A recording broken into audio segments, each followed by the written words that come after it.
Bonjour à tous et bienvenue sur boursicoté.com pour cette nouvelle analyse technique Forex, matières premières et crypto-monnaies avec une paire de devises euro-dollar qui évolue dans une dynamique qui reste haussière. Donc depuis qu'on a rafraîchi le point haut significatif de tendance court terme ici en cassant la zone des 1,0630, même si on revient sous cette zone, ça nous fait un point haut supérieur.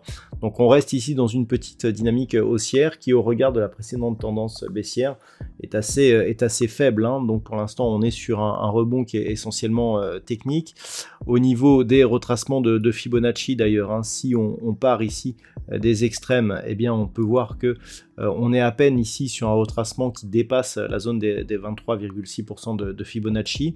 Donc pour l'instant, il s'agit plus d'une neutralisation en consolidation horizontale que d'un réel changement de tendance. Donc pour l'instant, neutralisation ici tant que l'on tourne autour de cette zone des 1,0630 et toute rupture ici de la zone majeure des 1,05 validerait la poursuite du mouvement vers de nouvelles zones de support, et notamment celle des 1,0360. Donc pour l'instant, un rebond qui reste technique.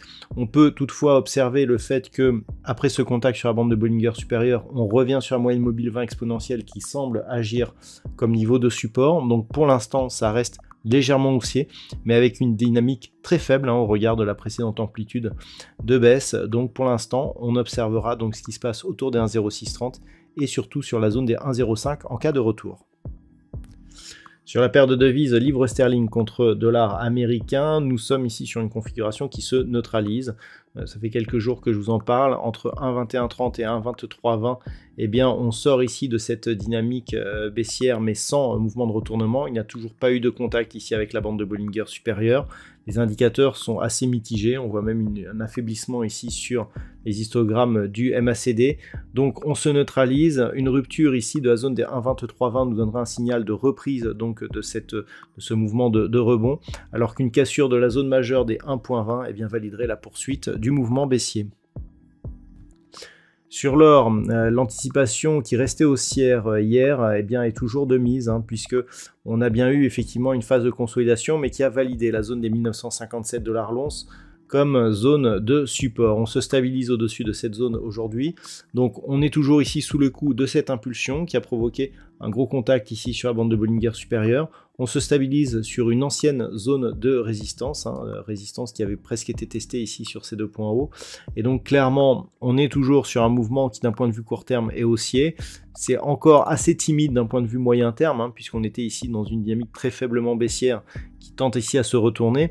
Une rupture ici de cette zone des 2005 $ l'once, confirmerait cette réorientation, y compris d'un point de vue moyen terme, avec comme objectif donc un retour possible sur la zone de résistance des 2070 $ l'once, proche des niveaux historiques du métal jaune.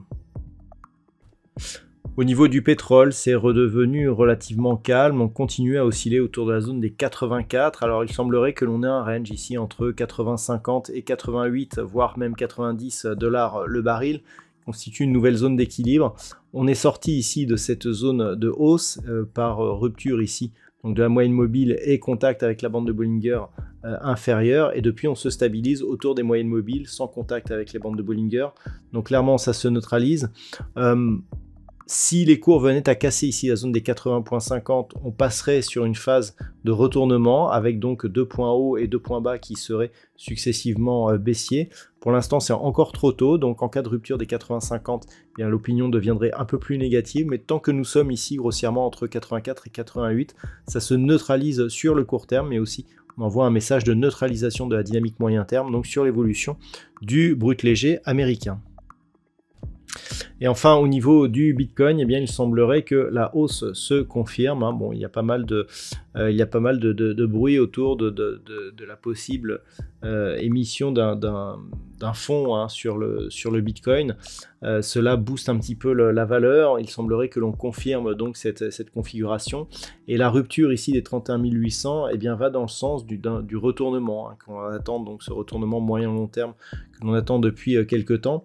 Alors ce qui est intéressant de constater maintenant, c'est que l'on vient tester ici des zones qui avaient été des points bas significatifs court terme, hein, notamment proche des 35 000 $ pour un Bitcoin, hein, on le voit ici voilà, sur cette phase. Donc cette zone, elle était support précédemment, elle a été cassée, elle redevient résistance, mais avec un mouvement ici qui fait plus penser à un début de tendance qu'à un rebond qui est rapide.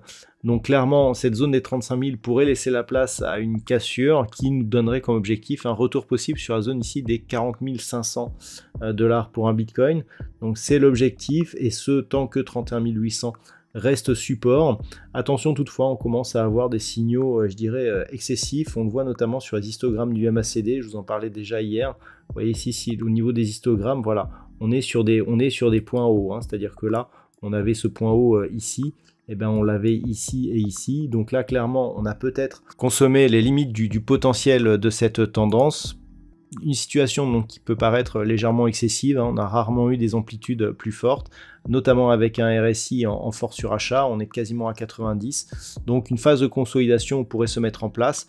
Tant que l'on ne revient pas sous 31 800, eh bien la dynamique reste haussière et potentiellement forte. Voilà donc ce que l'on peut dire sur l'analyse technique de ces principaux actifs de marché. Je vous souhaite de passer une très bonne soirée, et on se retrouve dès demain pour d'autres analyses techniques et un trading live, toujours sur le site boursicoté.com.